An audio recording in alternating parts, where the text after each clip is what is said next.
හරි. අපි අද කතා කරන්න යන්නේ කොහොමද workspace එකක් හදාගන්නේ කියලා. workspace එකක් කියන්නේ අපි වැඩ කරන තැන. ඒ කියන්නේ මම මෙතන screen 1 2 3යි 4යි. screen 4ක් එක තමයි මම වැඩ කරන්නේ. ඊට අමතරව මේ tools තියෙනවා. ඉතින් මේක තමයි මට අවශ්‍ය කරන screen ටික තමයි මෙතන තියෙන්නේ. මෙතන උඩම තියෙනවා source monitor එක, මේක program monitor එක, මේක timeline එක. ඉතින් මෙන්න මේ ටිකත් එක්ක තමයි වැඩ කරන්නේ. මේක තමයි මගේ workspace එක. ඉතින් මට මේක save කරලා ඉදිරියේදී අවශ්‍යතාවයක් වුණොත් මට මේ workspace එකට ඇවිල්ලා වැඩ කරන්න පුළුවන්. ඒකට අපි use කරන්නේ මේ window කියන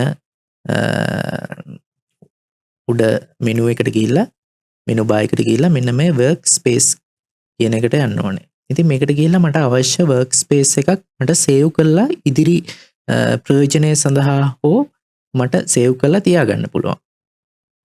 ඉතින් මෙන්න මෙතන තියෙනවා save as new workspace කියලා.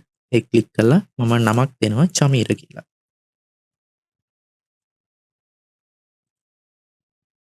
save කරපුවාම ඒ workspace එක මට පෙන්නනවා. මෙතන තියෙනවා workspace එක චමීර කියලා. ඉතින් මේ workspace එකේ තමයි මම දැන් වැඩ කරන්නේ.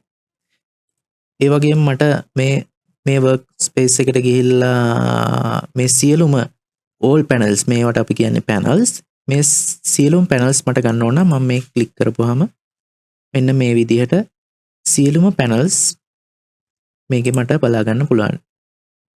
මේ මෙතන තියෙන කෙරවලෙම තියෙන මෙතන icon එකට ගිහපුවාම මෙතන තියෙන්නේ මොනවද කියලා මට පෙන්නනවා. ඒ වගේම මට මේවා අවශ්‍ය නැහැ. මට කලින් හිටපු එකටම යන්න ඕන කියලා හිතුනොත් සහ මට කලින් වැඩ කරපු workspace එකටම මට ඕන වෙලා තිබ්බොත් මට මෙතන reset to save layout එක දුන්නාම මම මුලින් වැඩ කරපු layout එකට එනවා. මෙන්න මේ විදිහට මම කලින් වැඩ කරපු layout එකටම යන්න පුළුවන් reset කරපුවාම. ඒ වගේම workspace එකක් මට හදාගන්න පුළුවන් මෙතන save as new workspace වලින්.